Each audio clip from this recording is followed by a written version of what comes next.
Round two is done and dusted. The reigning Premier are 0-2. The reigning Wooden Spooners are 2-0. And I think Luke's going to need a beverage or 7 after what the Dogs dished up. This is Daz Talks Footy's round 2 review. And I've got Pommy from PommyInOz here representing the Carlton Footy Club beautifully as we dissect all 9 games from round 2. Great, man. How are you? And thank you for jumping back on. Hey, mate.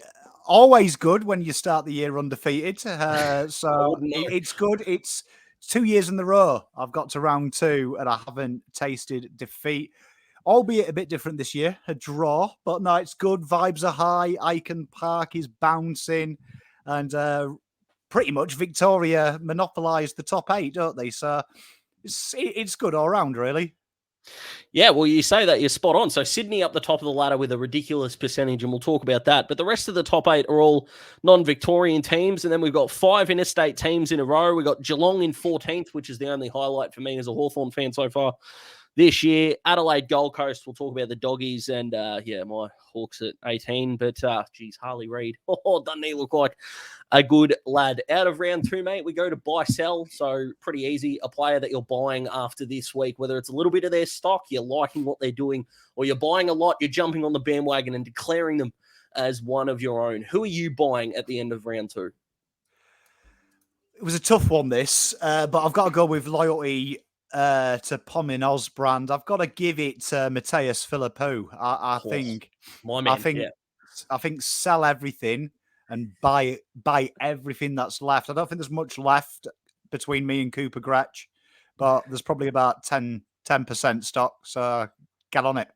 I'm going to challenge you to, I'd love to get the great man Coops on. I'd love to challenge the two of you. The draft content where I was singing the praises for this man, whether it was on here or on Talking Hawks as well. I love Cam McKenzie and I think he's going to be fine, but geez, his kid's special. I'm with you, mate. I love it. I'm buying probably one of the better bargain basement players now. He didn't reach his full potential at your club, but what Will Setterfield has done at the Bombers for the first 2 weeks, chef kiss, no complaints. That bigger body around the contest, mate, when you got Merritt, Parrish, Shield, Caldwell, all these guys of a similar size. I think he's been outstanding to start. Not that your midfield's missing him too much, but he's got his 3rd go now, and I think he's found his niche in that Essendon midfield. I think that's fair. I mean, this is a good one. Being a Carlton fan, all I'm hearing about, even though we've started the year well, is Liam Stocker and Will Setterfield, and I think he suits what Essendon doing. I think if you look at Carlton, his best games were when we were tragic. And we had to play real defensive around the ball. It wasn't about smash, bash, crash football. It was about clinging on. I think he's got no one really there that does that at Essendon. I don't think there's any real good, big, hard heads there. I think that's their criticism over the last 2 years, that they're soft, as the media called them after the Zach Merritt incident where he didn't chase and tackle. So I'm glad he's got a home. I think he's perfect because at Carlton, he ain't playing above Cripps, Hewitt, or Kennedy, who do that for us. So best of luck to him. But I think it's a fair buy. I think he'll score well. Yeah, absolutely. And he could be a good player and a bad fit. And that's what it just may have been at the Blues. That's not a bad thing. Now the sell, mate, you've got an opportunity here to go. This player hasn't started the year all that well, so I'm just going to jump off a little bit, or you can just dive straight into the deep end and wonder what the hell is going on. And the more fun out of the two, I think. But which player are you just getting rid of their stock a little bit or a lot? Who are you selling after round 2? I mean, it's probably harsh. Is it? No, it's probably not. I'd say early Brodie Grundy. Oh, okay. And I'll tell you for why. I was a big advocate of both of them together. I think Brodie Grundy's best work with the recent injury and looking at his last year at Collingwood pre-injury was probably flipping him and Cameron and him being second fiddle and going up forward. And I know Swoop Luke, hopefully we see him on this channel. I'm going to call him out now. Get here, Swoop. I know he was a big advocate of playing him key forward when they had no forwards before they got down next day. I watched this game this weekend and I've never seen a ruckman win so many hitouts that have gone down the neck of the opposition. It was almost, I made the joke to one of my Melbourne fans that you'd probably give 3 votes Brisbane Brodie Grundy, and then you'd realise he was a Melbourne player. I think gone out, that's a real concern for them because you can see, I think his ruck work is maybe overstated with the combativeness of Collingwood's midfield at the time. And I think in a creative, dynamic midfield like Melbourne, I thought he was exposed at the weekend by Oscar McInerney and his trio of on-ballers who I thought feasted on Grundy. So I'm selling it. I'm selling it. I'm off it. Two together, brilliant. Him on his own, I'd worry.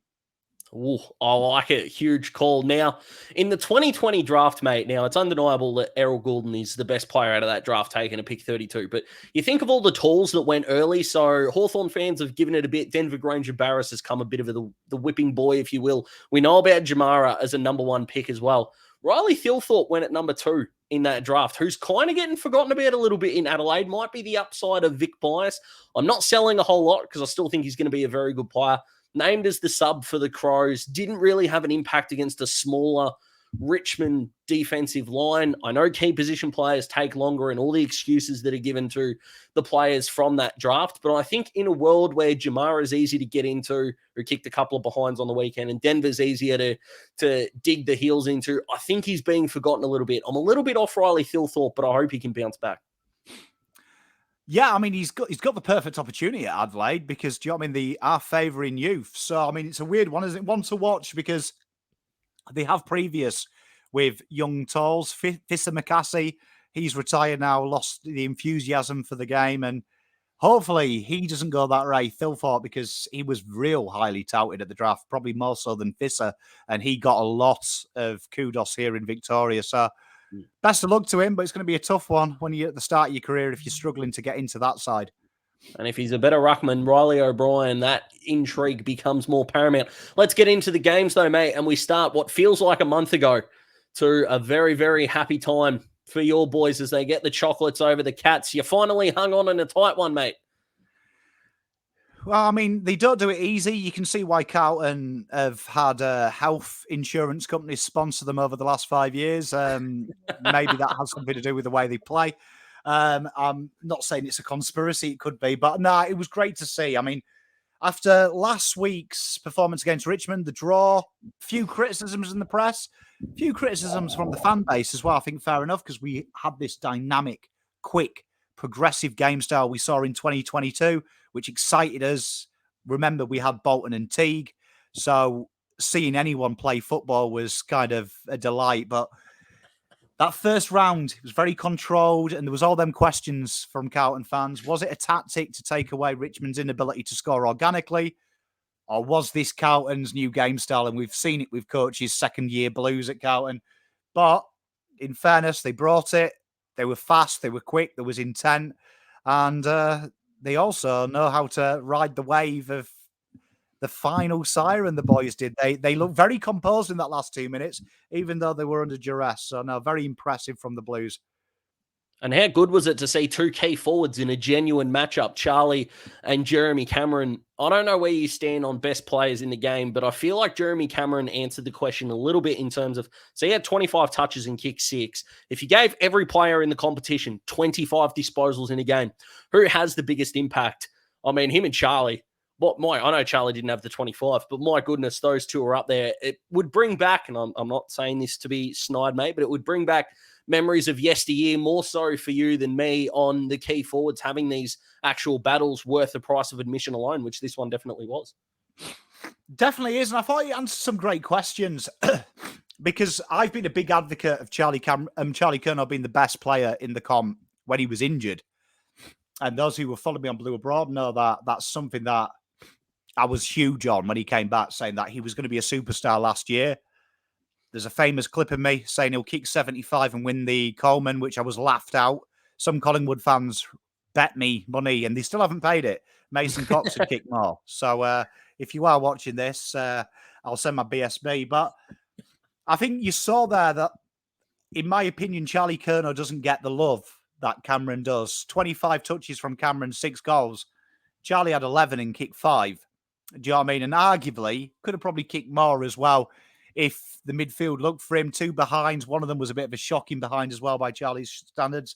But it is great to see. And I do believe people say 100 goals is past us. We're never going to see it again in the season. I do think that the only 2 players, in my honest opinion, that could ever threaten that, you're looking at them there, and I think they've both got the midfields behind them to do it, and especially Harry. We saw Harry in a new role, working really high up the ground. Probably one count in the game in the last 2 minutes because that guy has no right to take the marks that he does, and it was great to see. So, I mean, yeah, I've got Charlie proudly behind me, and another one as well. We might talk about Ollie Hollands, but Charlie Kerner for me is the best player in the comp, and anyone who doesn't agree with that's lying to themselves. So if I'm doing the Brownlow, and fair to say I'm going to put my hand up and say I might be able to do as good a job as the umpires here. I'm still giving Jeremy 3, but anyone who's not giving Charlie 2, and I've seen some comments online, are kidding themselves. It's those two between them are getting 5, and it's kind of a coin toss. So I'm still giving it to Jezza. I mean, but we know what's going to happen. The AFL umpires are completely meloned when they do this.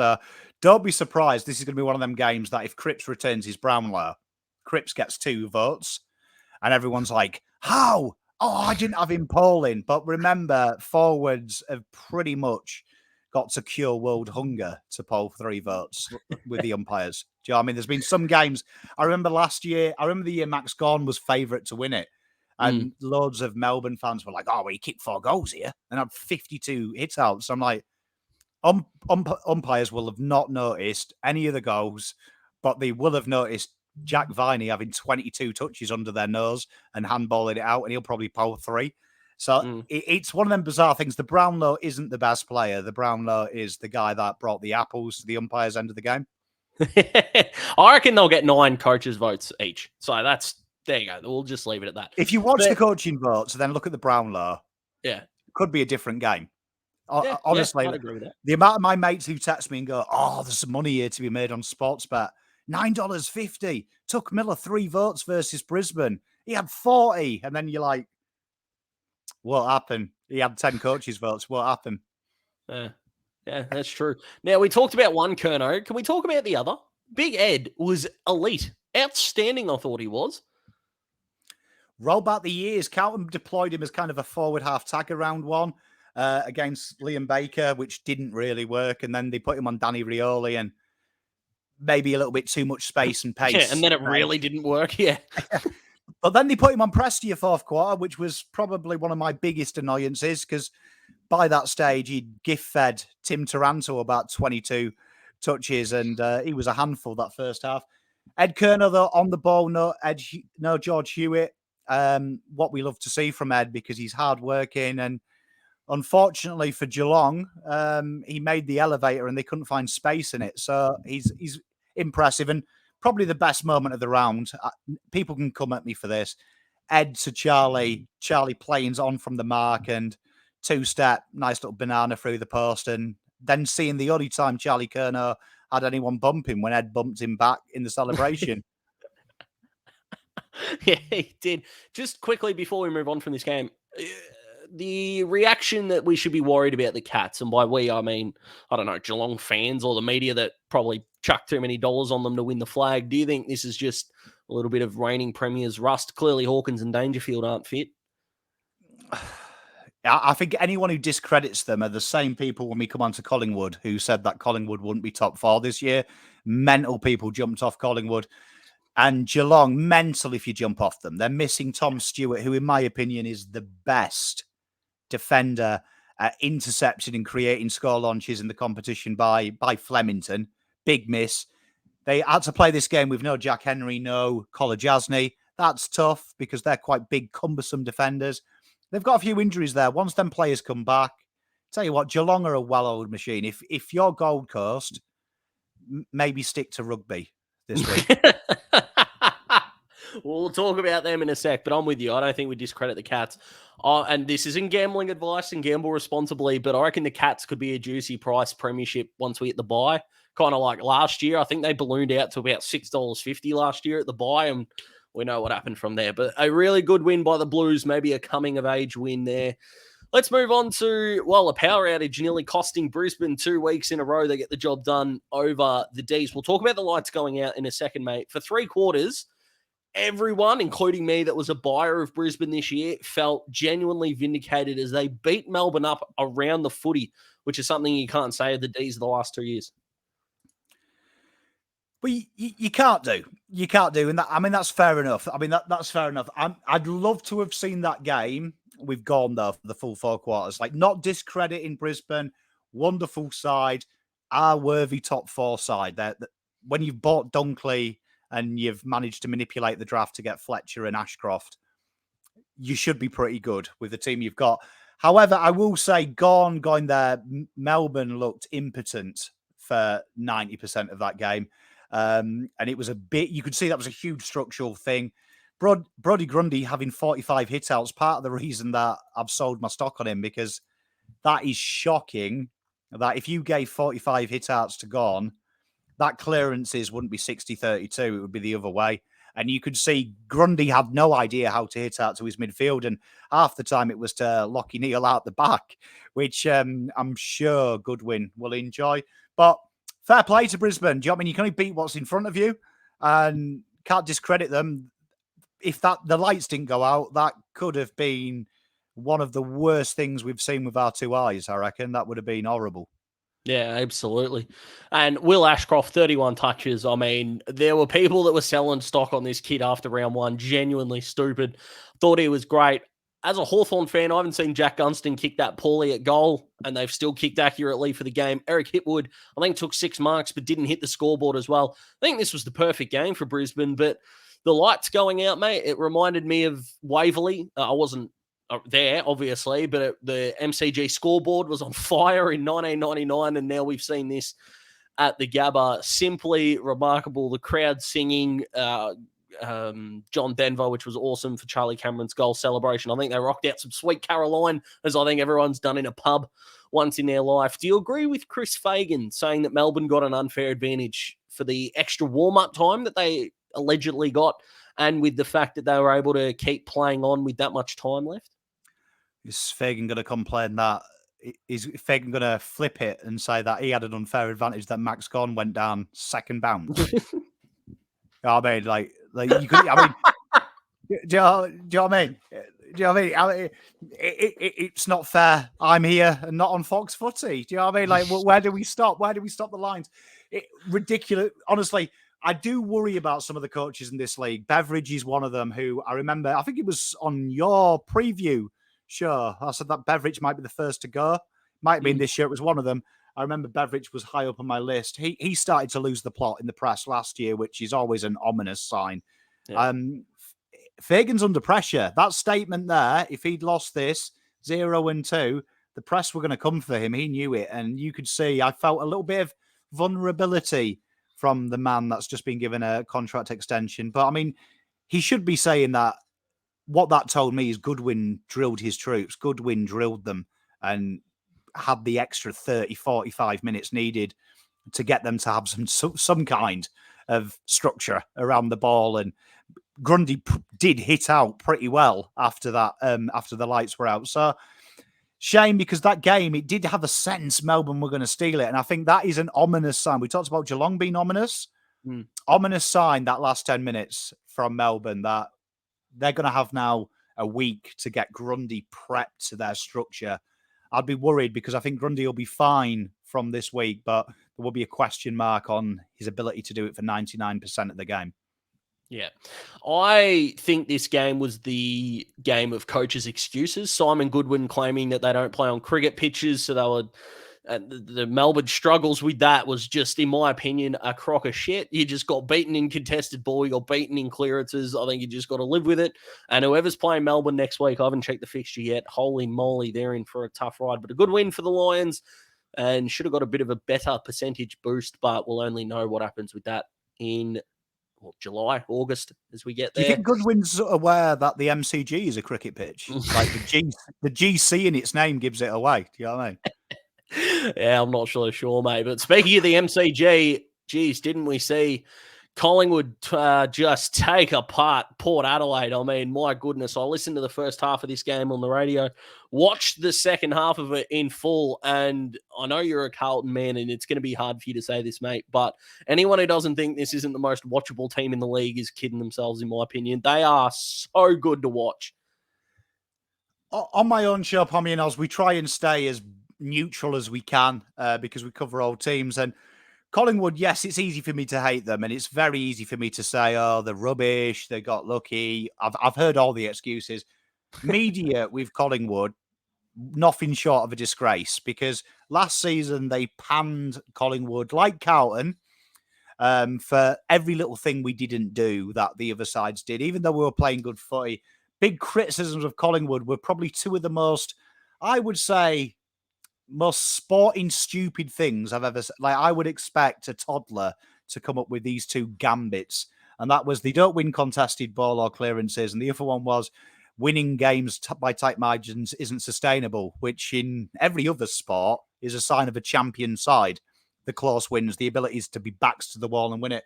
And then they went out and got Tom Mitchell, who, if you aren't watching this show and you can't look me in the eye and say Tom Mitchell is the greatest, G word, greatest clearance contested player in tight spaces in the game of the 21st century, you've probably been watching netball, right? Because he is. And as soon as they signed him, I was like, okay, they're a top four side again, because he's going to be doing his work. It's going to be him passing to Isaac Smith at Hawthorn vintage all over again, outside runners. And what's happened? Josh Dacos looks a world-class superstar, and he was pretty good last year. Jack Crispy's feasting on it. Nick Dacos is getting silver plattered ball in open spaces. Pendlebury now has a little bit of a break, and he can be the second user. Collingwood are a force, and I'm not surprised. Kingy might be surprised, and all the pundits with their big screens might be surprised, but I can't think of a sport other than AFL that you go out and have an issue and you buy the world's best player at that issue, where the media would then say you're the favourites for the 8. Like, if you're struggling shooting threes, you sign Stephen Curry. In the NBA, they're going to be like, oh, Jesus, they're a force. They won't be like, now the shit now. They don't really need threes. Like, mental. Collingwood are a threat. And in my opinion, I think there's only 2 teams in the league capable of going with them for 4 quarters. Yeah, I like it.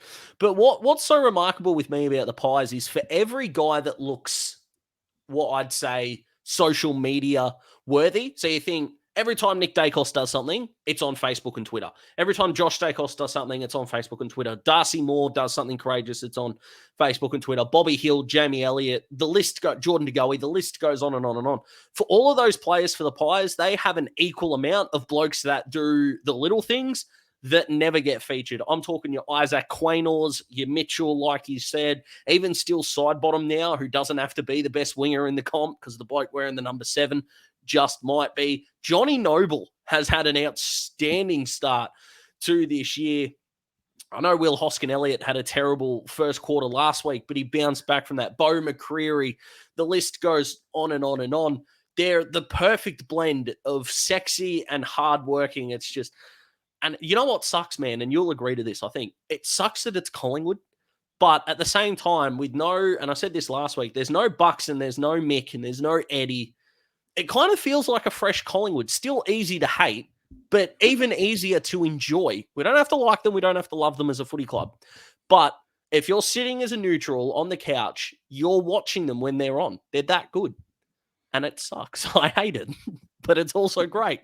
It does suck. They're a rival, and I don't like paying them compliments, but I think it's very naive and very egotistical for sides to downplay them, because the Collingwood, it happens to Carlton as well. Big clubs, Essendon, that big clubs like that, they do get downplayed by fans of other clubs because of who they are.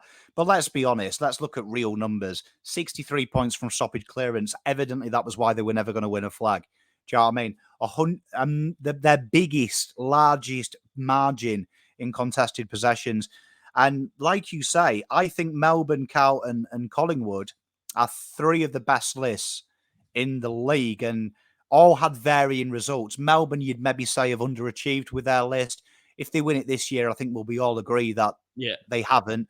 I think you look at Collingwood and Carlton, the league needs us both at the top. And you can lie if you're not a fan of either, but they need it. They need that theatre. They need that drama. Everyone's tired of hearing both of us panned in the press. And you look at the way Carlton are playing, it's a sexy brand. And like you said, there's 6, 7, 8 guys on the list. George Hewitt leads them, who does the boring stuff and you don't talk about it. Collingwood are the same. Both of them have done tremendous list management in the last 2 years. The list management before that's been questionable. In the last 2 years, been very clever at finding and honing in on what they need. People mocked them when they lost Grundy. People lost them when they sold Trelaw. What's he doing now? I haven't heard of him. Jaden Stevenson, I think he had a multi on at the weekend. That was the last I heard. But they have sold high, got players in, and look at them. And now 2 massive brands.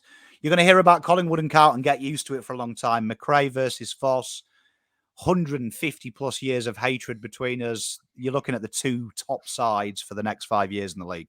Can you just imagine, and we'll talk about Port in a sec, can you imagine if Carlton Collingwood's the first qualifying final? This town would implode. If you don't want your team in the Granny, you're a liar if your second choice isn't Carlton Collingwood grand final. That's Manchester United, Liverpool. That's Celtic Rangers. That they are the games you want to watch as a neutral if you don't have any affinity to them. And you know what? I'm a man of respect. You've got to respect your enemy as much as you respect your friend. I always think you can still have the animosity. It's fair play to them. And I can't wait to go toe to toe with this mob because I hope they keep winning. Hope we do. And I hope we're both primed. And because it's the Manny Pacquiao fight versus Floyd Mayweather. You want to see these guys at their peak. And good luck to them because they've done a good job. And yeah, they are a good team to watch. Absolutely, they are. Let's touch quickly on Port.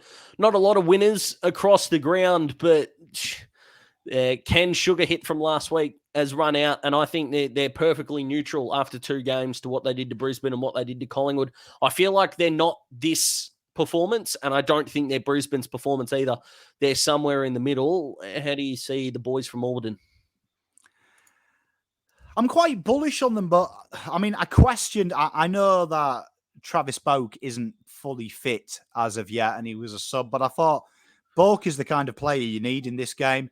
I think they were heavily let down by a lot of players on their list this week. I think Mitch Giorgardis, he was a little bit like the Greek economy was 2 years ago, just non-existent. Everything that could go wrong as well with Port went wrong. It was a horrible day and a bit of an embarrassment for their Melbourne-based Port guys, but I don't think this is a reflection of them. I think the way Collingwood play, people need to understand because of that contested work, which you could chip away at them. Jesus, my club did very well at chipping away at them from that area last year. It was our strength and their weakness. You could always keep it close. Now they're dominant in that area. It is relentless. And once that damn wall broke, tell you what, I'm pretty sure Port would have got on the Virgin Atlantic flight at 3/4 time if they could have done. But watch them. Ken Hinckley's going to be an interesting one because the media have wanted to sack Ken Hinckley since I think he was appointed. It feels like they'll start coming if they lose next week. Yeah, I think they're going to start coming now.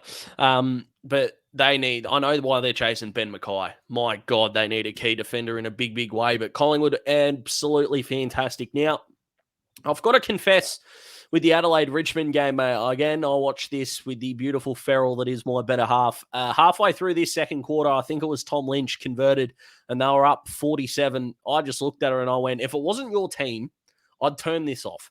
I don't even think this is worth watching. And for the entire of the third quarter, every time Adelaide went inside 50, she just turned to me and went, this is your fault. So I don't even think Richmond fans are happier that they won this game than I am. Holy moly. But a good win, and Adelaide, like last week, only have a quarter and a half of good footy in them, it seems. Shows you what experience does as well here. You know, Richmond, that third quarter, I think I've watched too much of Richmond to actually water down my senses. I didn't believe they were ever going to lose that game. There was just something about Richmond that first 2 quarters smelt of 2017 Richmond, that they were going to just totally down tools for a quarter, almost make it interesting. And they knew they had another gear to go, and they were just waiting for Adelaide maybe to expel it. And I think Adelaide played into their hands. They got a little bit cocksure. They got a little bit bold. You saw they were giving it large. Josh Rochelle, I love him. He's one of my favourite players, but he was giving it big style. And then suddenly that transition game just switched on, and they were coming hard. And every time they came hard over the back, easy goals. And Richmond, in the end, could have probably put 50, 60, 70 past them if they want. So good performance by Adelaide, though. They were stout, and that game style, you won't always come across a side as ruthless as Richmond. But some ominous signs for the competition. Samson Ryan, many people mocked him when he was traded. I did hear one pundit call him one of the worst tall players he's seen come through the draft. He didn't look that bad against Adelaide, to be honest. No, and after his first game, which he'll get mocked for forever, which is a shame because he's played 2 more games than the majority of us will even come close to experiencing, and I was so happy for him. First 3 kicks in AFL footy, 3 goals, and he put them through. The Crows, though, 22 goals, 34 now. They've kicked for the year, and my goodness, they could have put 2 teams away who we think are going to be at opposite spectrums of the ladder come the end of the season, but I reckon their youth starting to go under the radar a little bit. You talked about Rochelle, who in a Nick Dacos, Jason Horne-Francis sort of runaway leaders, if you will, in terms of conversation around that 2021 draft. Don't forget about this young man. He's got some tricks as well. But Luke Peddler, I nearly bought him. If it wasn't for for Will Setterfield, Lukey Peddler would have been my buy, and a big buy it was. Although he did spray a couple in that third quarter, he wasn't the only one. Final thing for Richmond, and Richmond to me sum up why I hate a lot of mainstream footy media preseason shows, because they start to ask questions out of nowhere, mate. Again, another team that struggled in the midfield last year. Go get Taranto and Hopper. They take a week to gel, and what do you know? Their midfield looked good.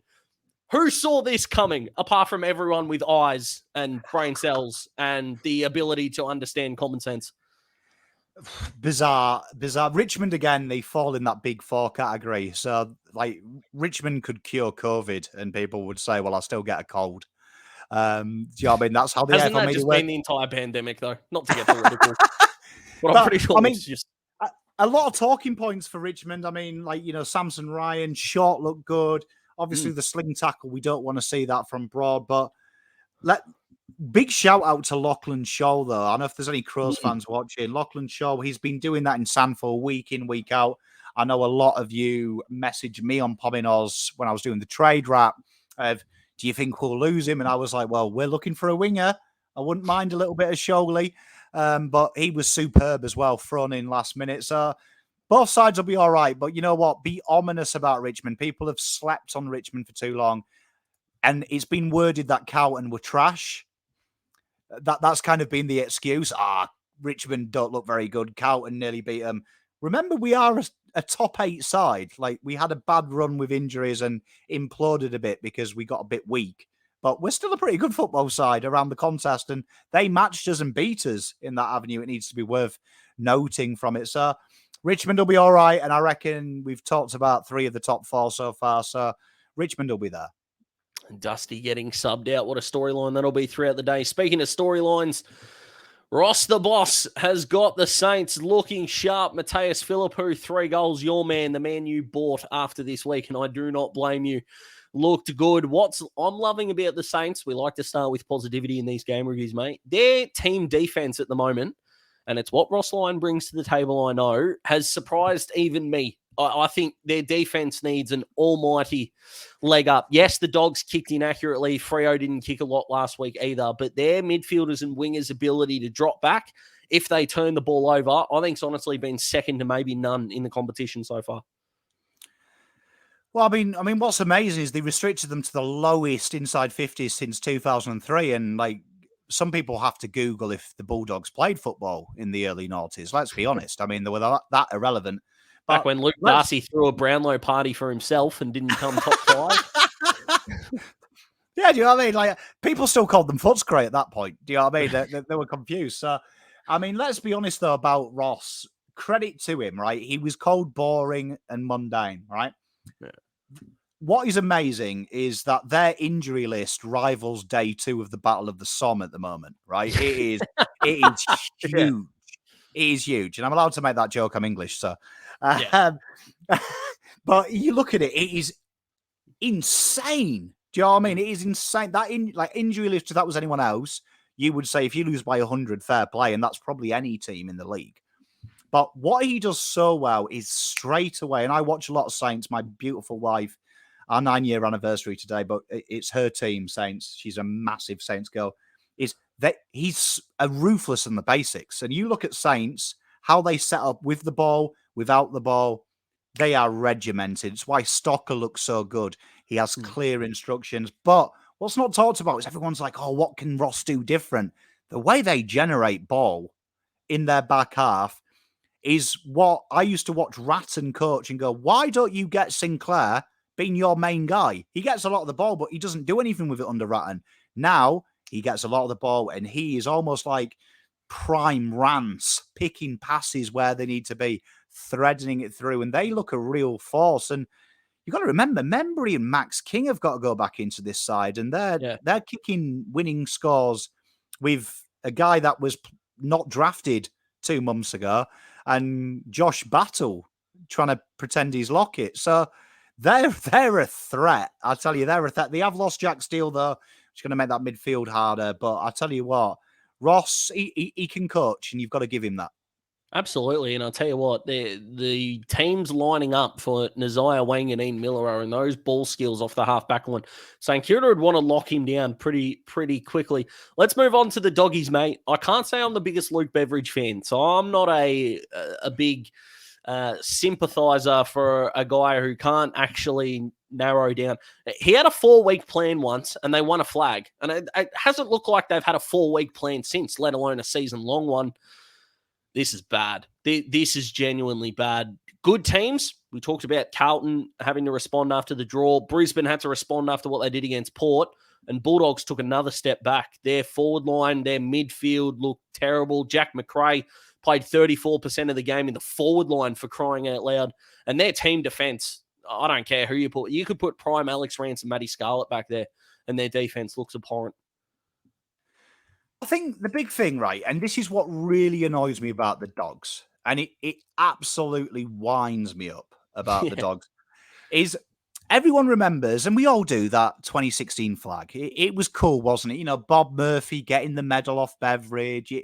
I think everyone was a Bulldog fan for that 4-week period. But look at that list in that time frame in the last 5 years. That list has arguably been one of the top 3 lists in the league. Right, I think we have to admit, on paper, no, the game's not played on paper, but that list is lit, isn't it? Let's be honest, it looks tasty, and I can't think of a team that has failed more than the Doggies. I mean, since they finished and won the flag, like, look where they've finished on the ladder. They have always been. They were 10th the year after. Do you know what I mean? Then it was 13th, and then it was 7th, 8th. They've always snuck in. Last year, they snuck in because Carlton couldn't hit a cow's bottom with a banjo.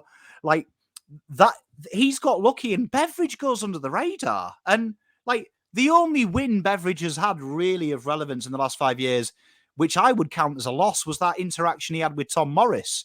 Do you know what I mean? You know what I mean? That's probably the only win he's had.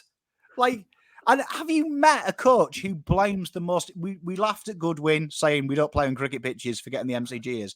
But Beveridge blames everything. Do you know what I mean? The balls weren't pumped up enough. McRae couldn't find the right studs. Do you know what I mean? Bontempelli's forgotten how to spell. Do you know what I mean? Like, honestly, Beveridge honestly has to be the most protected coach, because I tell you what, if Carlton, when they make the 8th, finish 8th, and 7th, they'll want to sack Voss with the list they've got. Unbelievable. Oh, that's great. How's that for a headline? The Bont's now dyslexic. My goodness. The problem with the Bulldogs, and we're going to talk about Freo next, is their ability to play tall players out of position is simply, in my opinion, stupid.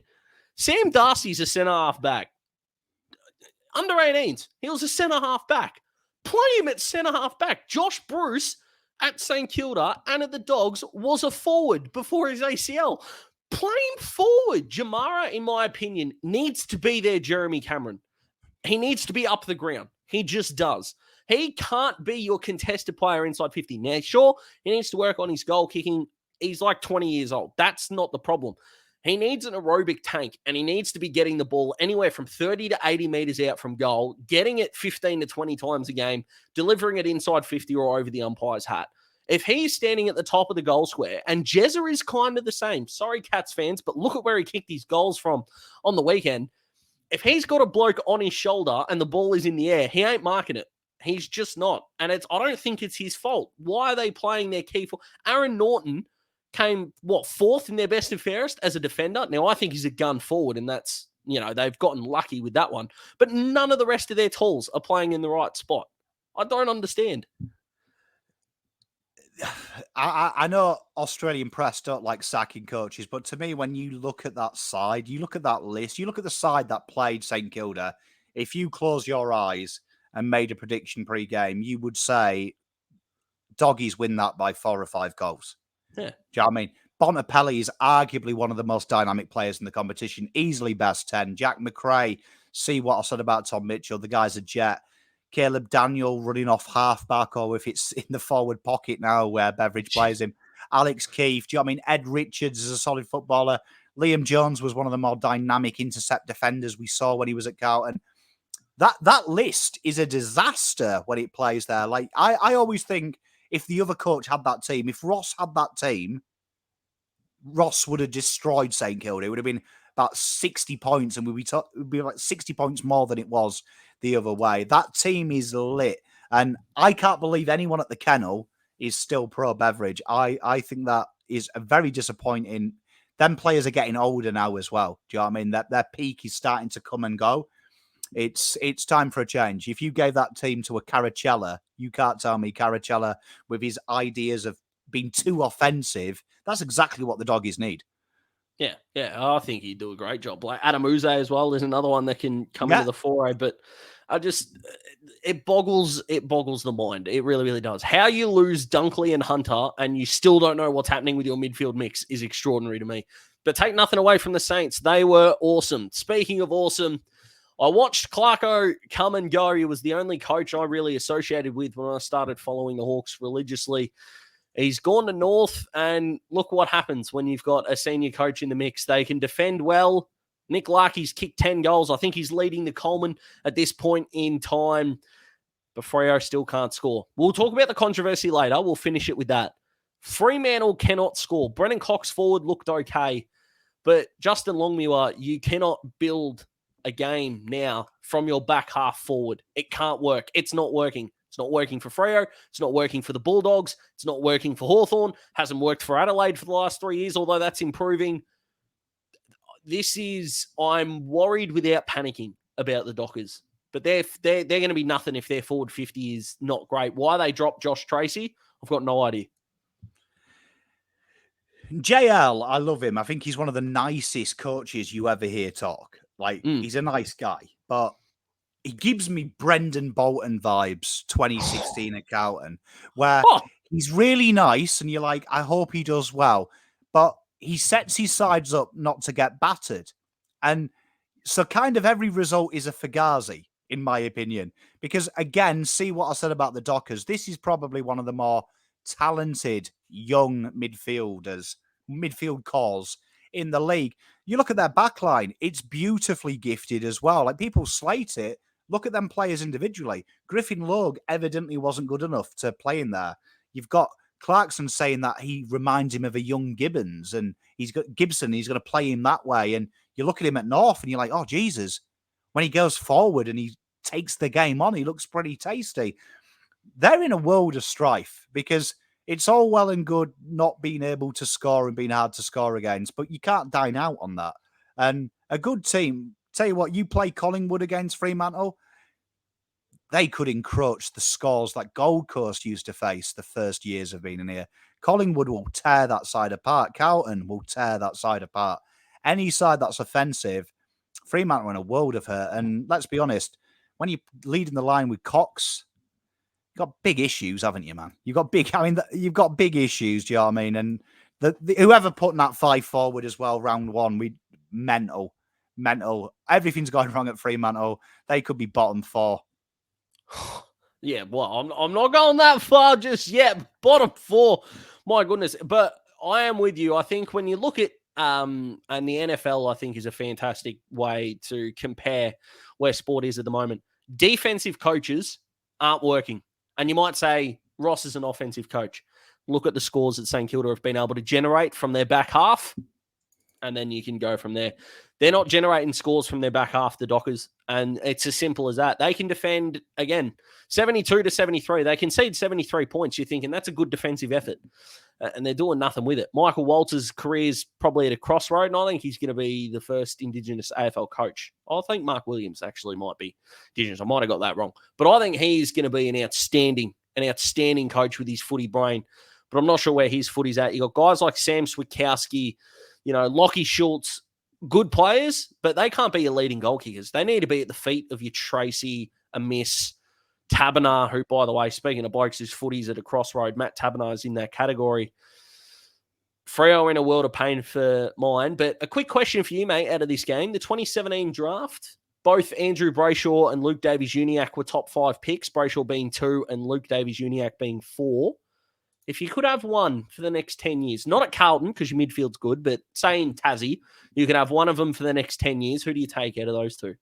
If Clarkson's coaching them, Brayshaw, but as it is now, I think Davies-Uniacke, I think the way that he was one of the guys I was worried about when Clarkson went. He's got an uncanny knack of turning an inside midfielder into being a bit more dynamic.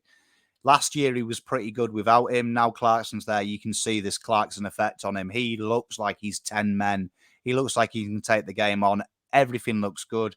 And you know what? He made Fremantle look average. And I think North were unlucky. I know we're going to talk about the controversy, but I think North were unlucky not to put that game away. And I think that's just the inexperience of them. But Sheezel having 30 touches. I know he's good, but put someone on him. Do you know what I mean? I mean, the only structural change, like we said earlier in my rant about JL, was Brennan Cox going up forward for the last quarter. Has he lost his mind? Like, he doesn't need more toes there. He needs the ball in there more. Like, do you know what I mean? Like, a good idea would have been Ryan on the ball, because at least Ryan kicks the ball forward. The rest of them kick it backwards and sideways. So they're in a world of hurt. And I know bottom four's a big call, but midfield, and he's the Sean Dice of AFL. 18 men behind the ball. That is all it is. And it's bad because they ain't going to score 120 points. Yep, spot on. Now, it's called controversy in quotation marks, but it wouldn't be if it was at quarter time, half time, or 3/4 time with the Daniel Howe deliberate that wasn't called. And in my mind, there's no controversy here. In my mind, it was correct, as the rules state. If the boundary umpire doesn't signal before the siren goes, it's not a free kick. That didn't happen, so it's not a free kick. I'm perfectly happy with that. What's your take?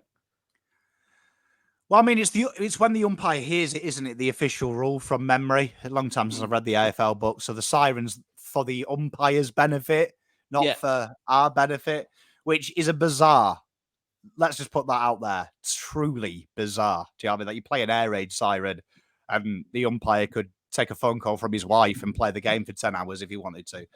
Bizarre thing. But, I mean, yeah, you've got to play to the whistle. We saw Collingwood earlier. They played to the whistle and they scored that wonderful goal through Dacos because everyone stopped.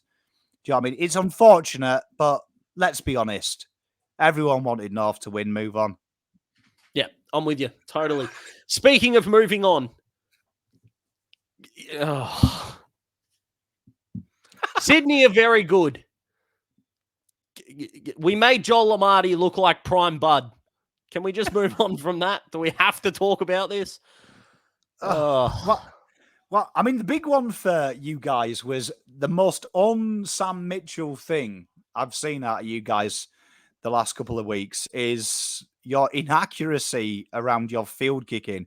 80 points they scored from turnover this time, Sydney. And if you would say what was Sam Mitchell's staple, it was hitting targets. The guy... Oh, wasn't it? Yeah. He kind of made me go to sleep. Sam Mitchell, no secret, my favourite non-Carlton player of all time. I love Sam Mitchell. I fell in love with the game because of him. I thought how he played the game and controlled it. I was watching that and thinking, if I'm Sam Mitchell, I'd be like, what the hell is going on? Like, because I don't think he's ever played with anyone as bad as what he was seeing. But is there a little Hawk conspiracy? You're a Hawk fan. Is this hashtag tank for Harley? No. It can't. Round 2, it would be detrimental to a group to deliberately not win games for a player that hasn't played for the 42 players that are on a list. In my mind, it is simply ridiculous to think that inside the footy club, they're not wanting to win games. And then you watch I think someone put on Twitter, if I can find it, I'll put it up on the screen here. If it's not here, sorry, I couldn't find it. In the first 19 minutes of this game, Hawthorn dropped 8 uncontested marks. And just for reference, and again, I saw this on Twitter, it could be wrong, Richmond dropped 11 for the game. Hawthorn dropped 9 in 19 minutes. And my man CJ, I think, was responsible for about half of them. And I'm not just picking on him, but the Hawks' biggest problem, and look, there's 5 that are staring at me in the face, is when you get in trouble as a young side, look at Adelaide, right? When they get in trouble, or North, when they're getting in trouble, they've got someone to kick to down the line. Nick Larkey, good full forward down the line. Carlton, even when they were going not so good a couple of years ago, when Harry Mackay was coming through, he was buckets. 2 hands up. He could take a mark. He could get you out of jail. Mark Pittonet can do that for the Blues now. Not so much last week with the way that he played. But ergo, if you're in trouble, dump kick down the line can create a contest. Lloyd Meek, Ned Reeves, and Jacob Kazitsky are just not doing that at the moment. So when it's not going well for the Hawks in a piece of play, and they need a panic or a get-out kick, they're kicking it to Bruce. They're kicking it to Dylan Moore, who I thought was awesome today. They're kicking it to, even if it's to a Blake Hardwick, if it's defensive 50. And it's just, when things are uncontested and they're mucking it up, it's no good. When things are contested and they need to just get the ball out of the territory, it's coming back in. The positive, if there is a positive, is it's all going to improve at once because it's all shit. You know what I mean? We're not going to spend, but we're not going to spend 3. We're not going to spend 3 years trying to fix one part of our game and then we're perfection. You know what I mean? It's all got to happen at once. And as far as I'm concerned, even 4 goals 13 doesn't help the cause at all. And when Mitchell at the start of the year said, we think that the bulk of this group is going to be in our next premiership, and I think to myself, how many of those 22, and I'm going to include Jack Scrimshaw, and why in the utter hell he's not playing, I've got no idea. How many guys can I genuinely see being in the next Hawthorn premiership? I think my list stops at 12. And that for me is scary. But it's funny how you see it, because people used to be what I'm going to be like to you when Carlton were 2018, and I was crying in the cricketers' arms after seeing 16-man GWS kick 40 uncontested points in the 4th to us, and we lost by 100. And people go, it's going to be all right. It's going to be all right. You'll win a one soon. But I look at it this way. I mean, like, people get really up and about with Hawthorn. I was joking about the tank for Harley. Sam Mitchell's a professional. But when you look at it, players on your list, less than 50 games, an average game time of 61 games, versus 94. And your list age profile is very similar to Sydney's, because you've still got quite a few of them guys in them older categories that are propping up that average age. I look at Hawthorn and I'm quite bullish on you guys. I love what Mitchell's done. I think he's sold high. He's got some good price for some, probably Tosh on that list. That's probably overrated. I think Jaeger hasn't exactly set the world alight, and people question that trade. I think you're starting to see where Jaeger's at. And I think James Warple was sensational when Mitchell and Jaeger got injured. So I think it's good backing Warple in, because he's kind of fallen off the radar. I look at you boys and I don't see the drama, to be honest. I look at it and I think Will Day has been fantastic off halfback. He's really looking like the player you're talking about. Sicily, we know he's class. Connor McDonald really looks like he's taking to task at hand. Dylan Moore, for me, is the best small forward in the league. And no one talks about him. He's definitely in my top 3. The guy kicks goals for fun, and he's not scared of pressure. You're missing Mitch Lewis. Like, you had Mitch Lewis instead of Cozzy at centre-half, because Cozzy, I don't know what's happened to him. I was going to give him raps, but he's been pants. But he marks everything. He's that Harry Mackay who he's the Nick Lucky. He's the panic kick down the line and the bloke inside forward 50. Of all the blokes to get injured, he was the worst one. And it looks like he's going to be back for the game after gather round, which I think we play Gold Coast, which becomes very winnable with Mitch Lewis in the side. But and I want Hawthorn fans, because I know a lot of them might have come from Talking Hawks here and think that I'm just spending the 4 minutes ragging us. I have, if you're under the age of 25 at Hawthorn, or you've played less than 50 games, I have no qualm against you at all. None. Zero, nada. Young guys got to grow. But I'm looking at your Sam Frost, your Jarman Impies, your Carl Amon, who has been good, but without being great, he's been good for the money that he's on. I'd like a little bit more. That's my concern, that the guys, the veterans that are holding up this youth aren't consistently in our best. And for me, that's more panic than it is about, finding out if Finn McGuinness can be anything other than a tagger, or finding out if CJ is a halfback flanker or a wingman. I'm all for finding out. And all in all, I don't actually really care about the score that much. But 4 goals, 13 is nowhere near good enough, and I'm not going to sit here and pretend that it is. But I think you got to look at your senior guys and wonder, what are you bringing to the table here? Luke Bruce is our only player above 30. Wingard's going to turn 30, and that calf issue doesn't help. But I think the older you are, the more that you've got to help carry, and I don't think the Hawks players are doing it at the moment. Let's talk about the Swans. Their percentage goes above 200. Admittedly, yes, Gold Coast and Hawthorn not the two greatest opponents, but, mate, when a team loses a grand final and gets smacked, it can be bad news. When you're as young as this mob, they want revenge. They want revenge badly, and fully fit, I expect them to be a contender. They'll come hard. They'll come hard. They've got Horse in charge of them, and they've got a bit of that Horse mentality. I think they've come out and proved a point very early. I think everyone really in that final third as well is really contributing, which I think will probably be the bugbear in the final. I think all 7 of the forwards let them down. Do you know what I mean? Ahead of the ball, they weren't the dynamic. Tom Papley was almost anonymous in that final. No one really had the spark, and they were overawed by the occasion. I look at Sydney, and Sydney do look like they need to be taken serious, albeit though they have played complete toffees at the moment, haven't they? They haven't played a side of note. It'd be interesting to see if someone gives up the corridor like the two sides have and takes that away. Have Sydney got that desire? I think the AFL has been very kind to them, giving them 2 fixtures that they knew Sydney should match. But the last thing I'll say about Hawks, Bramble, Cam McKenzie, Carl Amon, Jai Newcombe and Harley Reid is your next premiership midfield. Yeah, no, I'm not sold on Lockie Bramble at all. Lock that in. Lock that in. Clip it when you win the flag 2027. Play that and be like, oh. You know Lockie Bramble's older than Jack Scrimshaw? He's not as young as you think he is. No, I know he's old. He's what? He's like 24, isn't he? So what? Yeah. 2028, I said. 29. He'll be there. There you go. He'll be the senior. He'll be that job doer. Newcombe, Warple, Reid. I like it as those 3, and we can start from there. McDonald, Moore rolling through. Let's go to the Bombers and the Suns. The Sun, I tipped Gold Coast in this game, and halfway through the third quarter, I was thinking, might be onto something here, but that final quarter from the Dons, mate, just took them to task, which was really good from an Essendon point of view, and they did it out of the middle of the ground. Mate, I tipped Essendon, much to my chagrin. I didn't like doing it. Every ounce of me made me feel a little bit sick, to be honest. Nearly brought my dinner up when I did it, but one thing I will give Essendon, and I don't like paying clubs compliments, but I've got a job to do. I've got to be polite. Fair play to them. Do you know what I mean? Like they have handled their response. Last year, the press was heavy on, the year before Zach Merritt's defensive efforts.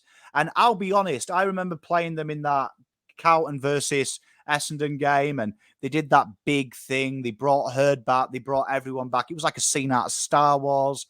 And it was very reminiscent to the scene in Rocky IV, I think it is, where Apollo Creed gets James Brown to sing Living in America, and it takes 20 minutes for him to come out, and then Ivan Drago has 2 punches and kills him. That was a bit like the AFL equivalent. And I remember saying at the end of the game, it actually felt disappointing to beat them because they were so drab, disinterested. It was so one-sided. Fair play to them. They're another team that have gone out, bought some tough bulls. Scott working wonders. They look like a Scott side. They're bullish. They're tough at the breakdown, tackling hard. Caldwell, Redman, Setterfield, even Parrish, 6 tackles and a plethora of pressure acts. They are all grinding. And you know what? they haven't really had any tough tests yet. But Gold Coast, you've got to remember, were many people's top 8. Gold Coast came at them hard. Essendon showed where they are. So fair play to them. And it's great for footy. We want the top 4 to be Richmond, Carlton, Collingwood and Richmond. It's a dream for Carlton fans. And just a shout out, speaking of whipping boys, Cole Langford, 5 goals as well. Huge shout out to him as well, because we like when the whipping boys go to task. For Gold Coast, here's a question for you, mate. So we look at their ball winners. You got Tuke Miller, you got Noah Anderson, you got Jared Witts, who did his role. Matt Rowell had a few touches. So if we take those 4 out, Anderson, Miller, Rowell, Witts, who's their 5th best player? This is my issue with them. We talked about Pies and Carlton of how they've built the list, right? Look at their players. Like, you've got Ben King, Tuck Miller, Lukosius, the 2 mids, Rowell and Anderson, some real sexy young players. Do you know what I mean? With some mature mid-age players there. Then you look at the Tosh that's backing them up, and it's horrific. Like, their best to the worst, like you said, it's night and day. And it gets exposed, and you're now asking the question that the coach has been there way too long. Is he getting the best out of this group? And then you look at their list strategy. They keep going to the draft. Did they need to go and get Bailey Humphrey? He's a terrific player, one of the best players in this draft class, and we haven't seen him yet. Would they have been better out going and get big players? You look at the Jack Bowes deal. He looked all right for Geelong. They could have done with a Bosey there, but they also gave up pick 7. And then you think, if they were ran properly, they would have taken 6 and 7 into the draft. They could have gone out and got trades and brought some players in, to help that club. That is a basket case that Gill's got bored of them, and he's now all on the GWS train. He's got bored. Do you know what I mean? He probably doesn't even know Gold Coast anymore. Like, the president of Gold Coast is probably sent straight to voicemail when he calls Gill now. But it's a mess, that club. It's a mess, that club. Club. And Gold Coast should be in the 8. Do you know what I mean? By this stage and the handouts they've had, how are they not near the 8? They don't even threaten it. Yeah. I'm with you. I agree they're 5th best player before people comment and go, "Oh, it's Ben King." I understand that, and he's coming off an ACL. But the point is, the gap between their 1st best player and their 10th best player is, from my joint to Tullamarine Airport. It's a bloody long way, and it's a long walk down a hill in order to get that quality up. And I think it's a front office issue. I really do. I know that sounds like I'm giving Stewie Jew a cop-out. I promise you that I'm not. But I have no idea if he's a good coach or not, because I don't think he's been given the resources to find out if he's a good coach or not.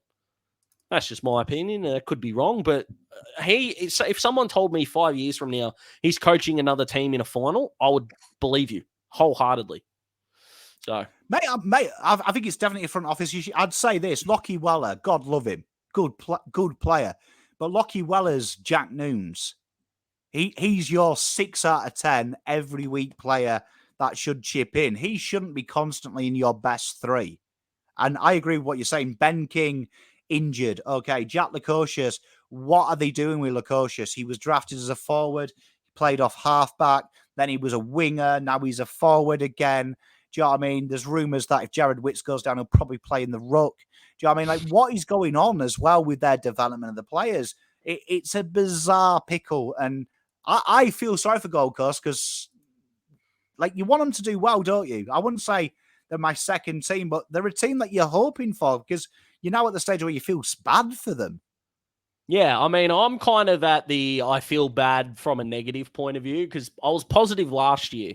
All right, no Ben King, Marbior Chol and Casbolt were awesome.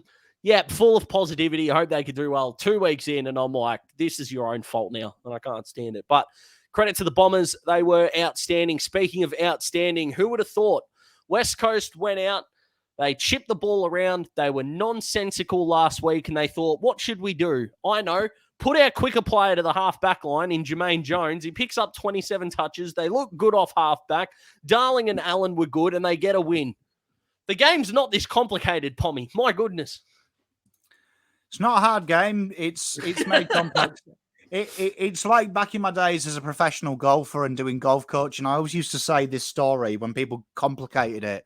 Remember, it's made by peasant Scottish farmers in the Highlands who wanted something to do when they herded sheep 200 miles away. So they made a game with a stick and tween. And I was like, do you think it's complex when most of these guys couldn't order their dinner properly. So same with football. It's not going to be complex, is it? Early Indigenous Australian man did not make the equivalent of rocket science. It was going to be a fun, simple game. Kick ball, catch ball, kick ball. It's not going to be that hard. So some people complicate it. But no, I agree with you. Fair play to Eagles. They played to their strengths and, dare I say, a 2018 vibe about the Eagles, the way they move the ball today. They look like they'd really gone back to that benchmark of chip ball. And then they remembered the second part, when the hole opens up because you've made the zone shift, attack that hole. Yeah, Where correct. last week it was like the hole opened up and they were like, oh, no, we'll kick it back now. Yeah. And you think of it, you look at the leading disposal getters, right? And then you figure out what these guys have in common. Tim Kelly, Jermaine Jones, Dom Sheed, Andrew Gaff, Jaden Hunt, Shannon Hearn. What do you reckon all those blokes have got in common, Pommy? A little bit of zip about them. And they kick the ball. They don't handball the ball, they kick the ball. Not hard, is it? Kick the ball forward, take territory, and do what they did. I thought the Giants were okay in parts of the game. I think they did as best as they could with no Kelly, Whitfield, Perryman. So if you're a Giants fan, I wouldn't be feeling too down about what's happened in this one. But in a case of the Eagles, I picked them in this game because I thought they need to be hard to play against at home. But if I'm Adam Simpson during the week, I'm sitting down with this group and going, that's the game plan right there. Do that against everyone. We've got McGovern and Barras who won't give the opposition that 5-meter gap if you turn the ball over. Just go. We've got two talls. Sure, Josh Kennedy's not there, but we've got two talls. Jamie Cripps is at their feet. You know, I said in my West Coast video, Jack Petrocelli should go to halfback. I was half right. Jermaine Jones, they're both quick. One of them can kick, and one of them mightn't be the greatest kick in the world. Sam Petrevsky-Seton, okay, he's not a superstar, same as Jaden Hunt, but can contribute with the footy because he likes kicking the footy. That's it. That's the game plan. It's predictable, but if you're good enough, you'll get through.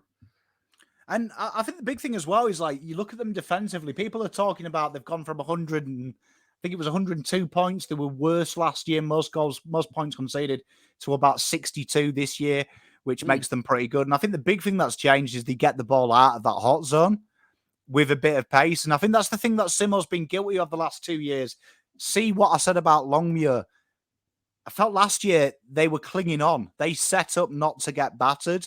Yes. Where this year, they look like they're willing to lose, but give something. And you know what? Fair play. The guys and girls at the Optus deserve to see something.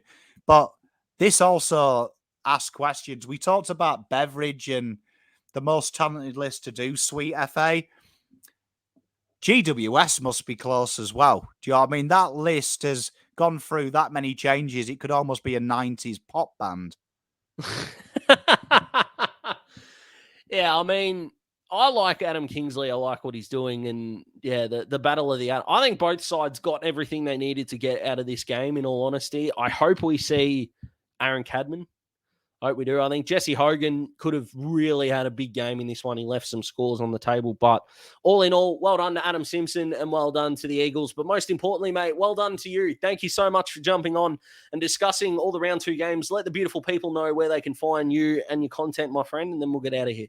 You can find me, PommyInOz. I am on Twitter. I am on Facebook, all the socials, bit of Insta as well. PommyInOz.au is the website. Buy some merch.